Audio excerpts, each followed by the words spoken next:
এরপরে প্রশ্ন হলো, অজু করার নিয়ম এক একজন এক এক রকম বলে, আমাদের তো অজু না হলে সালাতও হবে না, সুতরাং অজু করার সঠিক নিয়ম জানতে চাই। অজু করার নিয়ম আবার এক একজন এক এক কথা বলে, এটা আমি প্রথম শুনলাম। নামাজ নিয়ে, নামাজের মাসআলা নিয়ে অনেক মত পার্থক্য আছে, অনেক গন্ডগোল ঝামেলা আছে। অজু নিয়ে ঝামেলা আছে আমি তো জানি না, প্রায় সবই এক। তারপরে তিনি জানতে চেয়েছেন অজুর সুন্নাত তরিকা হলো, আপনি প্রথম দুই হাতের কবজি পর্যন্ত ধোবেন, দুই হাতের কবজি পর্যন্ত 3 বার ধোবেন।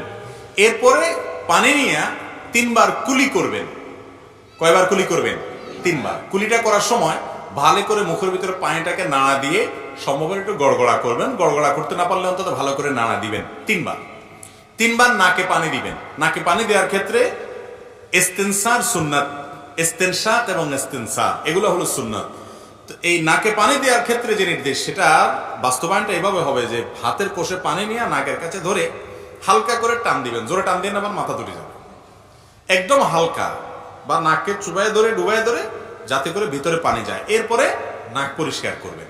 এভাবে 3 বার করা কি সুন্নাত। এরপর আপনি 3 বার আপনার মুখ ধোবেন। কয়বার ধোবেন? 3 বার। এই 3 বার ধোয়ার সময় পানি নেবেন অল্প, ডলবেন বেশি, ডলতে হবে বেশি। বিশেষ করে কপাল, এই যে কানের লতি, গোড়া, এগুলো একটু বেশি ডলা লাগে, কারণ এই জায়গাগুলো বর্ডার তো শুকনা থেকে যায় অনেক সময়, এগুলোকে ভালো করে ডলতে হয়। নবী করিম সাল্লাল্লাহু আলাইহি ওয়াসাল্লাম ওযুর ক্ষেত্রে বারবার বলেছেন, আসবিগুল ওযু, তোমরা ওযুকে পরিপূর্ণ করো, আই আকমিলুল ওযু। তার মানে ওযুটাকে ভালোভাবে করতে হয়। এই ভালোভাবে ওযু মানে কি? ভালো ওযু মানে হলো সুন্দর করে ডলা। পানি অল্প নিলেন, ডলতে হবে বেশি। 3 বারের জায়গায় 4 বার 5 বার ধোবেন না। অনেক আছেন যে এই মুখ ধোয়ার ক্ষেত্রে দোয়া হইলো কি হইলো না, শুকনা থাকলো কিনা, এই ওয়াসওয়াসার কারণে সে একের পর এক পানি ধুইতেই থাকে, 5 বার 7 বারও ধোয়। এটা সুন্নতের খেলাফ।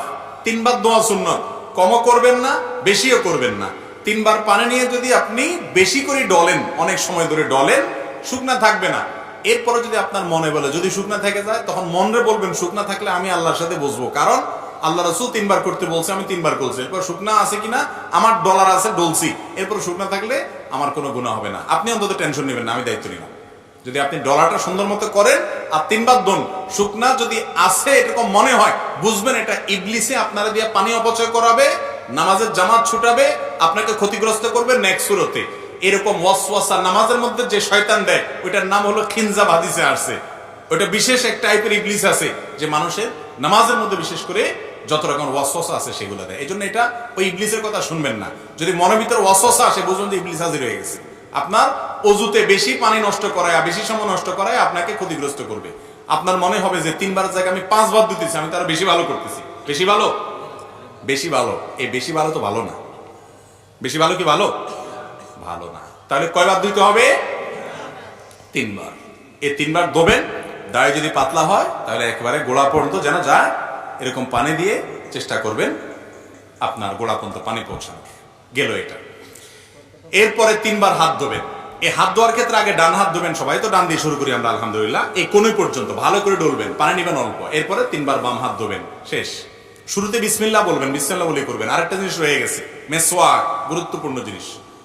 অজুতে শুরুতে আপনি কি করবেন? মেসওয়াক করবেন। মেসওয়াক তো এখন আমাদের আর নাই, হারায় গেছে। কয়জনের পকেটে মেসওয়াক আছে দেখাতে পারবেন এখন? 2 জন, আর হয়তো 2-4 জন হবে। মেসওয়াক নাই, ভালো করে শুনে রাখেন। নবী করিম সাল্লাল্লাহু আলাইহি সাল্লাম বলেছেন, লাউলা আন আশুক্কা আলা উম্মতি লা আমারতুহুম বিসওয়াক। যদি আমার উম্মতের জন্য মেসওয়াকটাকে আমি কঠিন মনে না করতাম, আমি মেসওয়াক করাটাকে আবশ্যক, ফরজ ওয়াজিব করে দিতাম, অর্ডার জারি করে দিতাম যাতে সবাই মেসওয়াক করে। কারণ মেসওয়াক এটা মুমিনের জন্য, ইমানদারের জন্য অনেক উপকারী একটা জিনিস। এটা শুধুমাত্র দাঁত পরিষ্কার করো না, এটার সাথে অনেক কিছু সম্পর্ক আছে, ইমানের সম্পর্ক আছে। ইমানে মৃত্যু যে আমলগুলোর মাধ্যমে হয়, সে আমলগুলোর মধ্য থেকে একটা হলো মেসওয়াক। মেসওয়াক বেশি বেশি করার মাধ্যমে মৃত্যুর সময় ইমান নিয়ে যাওয়ার তৌফিক নসিব হয়। প্রিয় নবী সাল্লাল্লাহু আলাইহি সাল্লামের জীবনের শেষ আমল কোনটা জানেন? একবারে শেষ আমল, যার পর আর কিছু করতে পারেন নাই, নিঃশ্বাস বন্ধ হয়ে আল্লাহর কাছে চলে গেছেন, রফিকে আলার সাথে সাক্ষাৎ করতে গেছেন। সেই শেষ আমলটা ছিল মেসওয়াক। নবী করিম সাল্লাল্লাহু আলাইহি সাল্লাম আয়েশা রাদিয়াল্লাহু তাআলা আনহা কোলে মাথা রেখে তিনি যখন অসুস্থ, মৃত্যুশয্যায় শায়িত, মারা যাওয়ার ঠিক আগ মুহূর্তে, ওয়াফাতের ঠিক আগ মুহূর্তে তার মেসওয়াকটা দিয়েছেন আয়েশা রাদিয়াল্লাহু তাআলা আনহাকে। এটাকে চাবায়া যে নরম করবেন এই শক্তিটা তার শরীরে ছিল না, এতটা দুর্বল হয়ে গেছেন। তখন আয়েশা রাদিয়াল্লাহু তাআলা আনহা নিজে চাবায়া সেটাকে নরম করে নবী সাল্লাল্লাহু আলাইহি ওয়াসাল্লামের হাতে তুলে দিয়েছেন। তিনি সে মেসওয়াক করেছেন, এই মেসওয়াক করতে করতেই এরপর দুনিয়া থেকে চলে গেছেন। কত গুরুত্বপূর্ণ আমল হলে নবী সাল্লাল্লাহু আলাইহি ওয়াসাল্লাম জীবনের শেষ আমল এটা হয়। আর ইবলিস এখন আমাদের থেকে এই আমলটাকে এমন ভাবে বিদায় করেছে, হাজার হাজার মানুষের মধ্যে দু চারজন মেসওয়াক তারা করে না, ওযু করে নামাজ পড়ে কিন্তু মেসওয়াক করে না। ভাইরা আমার, আমাদের দাঁতে যে নার্ভ গুলো আছে এগুলোর সাথে ব্রেইনের একটা সম্পর্ক আছে।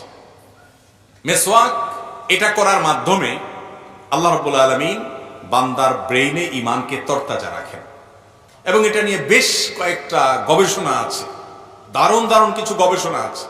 এই গবেষণাগুলো আমি যাদের প্রতি খুব আস্থা রাখি, এরকম কিছু ভাইরা আমাকে পড়ে তার নির্যাসটা জানিয়েছেন। আমি তাদের উপরে ভরসা, তাদের উপর আস্থা রেখে আমি সেই আর্টিকেলগুলো সম্পর্কে টুকটাক আরো জানার চেষ্টা করেছি। করার পরে আমার কাছেও পরিষ্কার হয়েছে তাই যে মেসওয়াকের সাথে মানুষের ঈমানে মৃত্যু নসিব হওয়ার একটা সম্পর্ক অনেক সুনিবিড় আছে।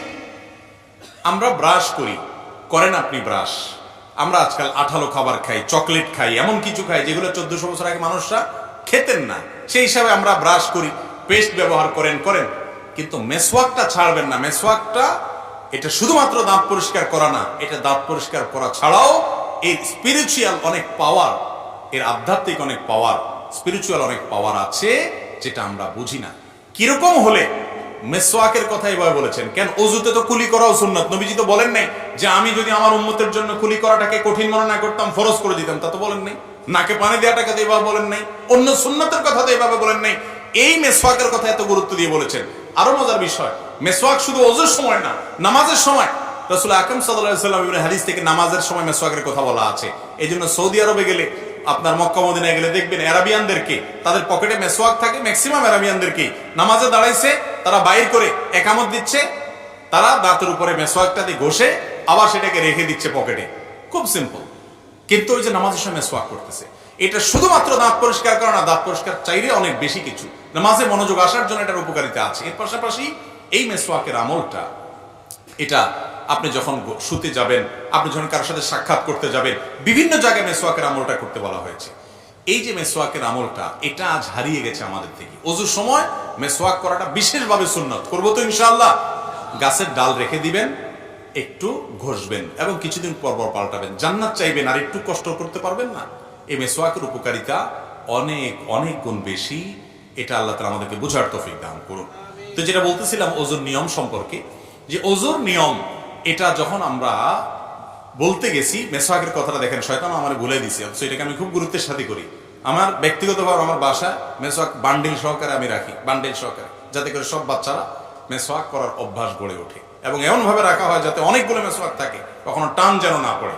তো যাই হোক, সেটা শয়তান আমাকে ভুলে দিছে। তাহলে ওযুতে ওই মেসওয়াকটা বিশেষভাবে খেয়াল করবেন, বিসমিল্লাহ বলে করবেন। শুরুতে দুটো মিস্টেক ছিল, বলে দিলাম। এবার আসি, 2 হাত ধোয়া শেষ, মাথা মাসে করবেন। ভিজা হাতরে এইভাবে পুরো হাত ভিজানোর পর এই হাতকে আপনি মাথায় দিয়ে এভাবে টান দিবেন, টান দিয়ে একেবারে পেছন পর্যন্ত নেবেন, সেখানে মাথার হাতের এইটুক ব্যবহার করবেন, এটাকে টান দিবেন, তাহলে এইটুক অব্যবহৃত থেকে যাবে। এভাবে যখন টান দিবেন গোড়ার অংশ থেকে যাবে। এবার আসার সময় এইরকম করে টান দিবেন, তাহলে যাওয়ার সময় অর্ধেক হাতে আর আসার সময় বাকি অর্ধেক হাতে টান দিবেন, তাতে পুরো মাথা কি হয়ে যাবে? মাসা হয়ে যাবে। এই মাথা পুরাটা মাসে করাটাই হলো সুন্নাহ। পুরো মাথা মাসে করলেন, এরপরে ভিজা আঙ্গুল দিয়ে কি করবেন? কান মাসা করবেন। কান মাসা শেষ, গর্দান মাসা করবেন কিনা, এই তো এবার একটা ভেজাল এবং কামড়া কামড়ির জায়গায় চলে আসি আমরা, তাই না? এই একটা জায়গাতে ঝামেলা একটু এবং মতপার্থক্য আছে। গর্দান মাসে করা সম্পর্কে বেশ কয়েকটা বর্ণনা পাওয়া যায়, কিন্তু সে বর্ণনাগুলোর অবস্থা পর্যালোচনা করলে নিরপেক্ষভাবে আমার কাছে ক্ষুদ্র দৃষ্টিতে ওলামায়ে কেরামের তাহকিকগুলো দেখার পর আমার কাছে যেটা মনে হয়েছে সেটা হলো যে গর্দান মাসে করাটা আসলে হাদিস দ্বারা, সুন্নাহ দ্বারা সাব্যস্ত নয়। এটা সাব্যস্ত হওয়ার মতো, এটাকে সুন্নাত বলার মতো, মুস্তাহাব বলার মতো এই পর্যায়ের হাদিসগুলো না। কথা কি বুঝাতে পারছি? কেউ গর্দান করে মাসে করে, ওই যে বিভিন্ন বর্ণনা আছে সেগুলোর উপরে ইতিমাদ করে, ভরসা করে, অনেকগুলো আমাদের ফতোয়া আছে মুস্তাহাবের উপরে, তাদের ব্যাপারে আপনার হার্ডলাইন হয়ে তাদের সাথে যুদ্ধ করতে যাওয়ার দরকার নাই। আপনি যেটাকে বিশুদ্ধ মনে হয়েছে সেটার উপর আপনি আমল করবেন। যাই হোক, তাহলে মাথা মাসে করা শেষ, কান মাসে করা শেষ, বাকি হলো পাও। দোনো পাও ধোবেন। পাও ধোয়ার ক্ষেত্রে নবী সাল্লাল্লাহু আলাইহি ওয়াসাল্লাম একটা বিশেষ গুরুত্ব আরোপ আছে। তিনি বলেছেন, ওয়াইলুল লিল আকাবি মিনান নার, পায়ের গিরা, গোড়ালি, এগুলাকে জাহান্নামের আগুন থেকে তোমরা বাঁচাবা, কারণ এগুলো শুকনা থাকে। বিশেষ করে এই যে শীতের মৌসুম চলতেছে, এখন তো আমরা 4G গতির অজু করি। শীতের সময় 4G গতির অজু চলে না? মসজিদের অজুখানাগুলোতে দেখবেন গরমের সময় সিরিয়াল পড়ে যায়। যে অজু করতে একবার চান্স পায় সে আর উঠতে চায় না, বিশেষ করে জোহরের অজু। যত পানি ঢালে তত শান্তি। আর শীতের সময় দেখবেন যে অজুখানাতে, মাগরিবের সাথে তো অজুখানাতে কোনো মানুষই পাওয়া যায়, সবাই আসরটা দিয়া রেডিমেড একদম এসা পর্যন্ত কমপ্লিট করে, ঠিক না? আমি ঠিক। এই যে শীতের সময় অজু আমরা তাড়াহুড়া করে করি, শুকনা থেকে যায়, ত্বক শুকায় থাকে। শীতে আপনি ত্বকের যত্ন নেন, অজুরও যত্ন নিতে হবে। এই জন্য বিশেষভাবে পাও ডোলে ডোলে ভালো করে গিরা গোড়া এগুলো ধুইতে হবে, এবং চিপা চাপাগুলোতে আঙ্গুলের খেলাল করতে হবে। এভাবে যদি আপনি 3 বার ডান পাও 3 বার বাম পাও ধোন, আপনার অজু কমপ্লিট। এরপরে কালিমায়ে শাহাদা পাঠ করেন। আল্লাহ রাব্বুল আলামিন ইনশাআল্লাহ বিইذনিল্লাহ এই ওযুর মাধ্যমে আপনার জান্নাতে যাওয়াকে সহজ করবে। বুঝাতে পারছি? তাহলে এইভাবে ওযু করতে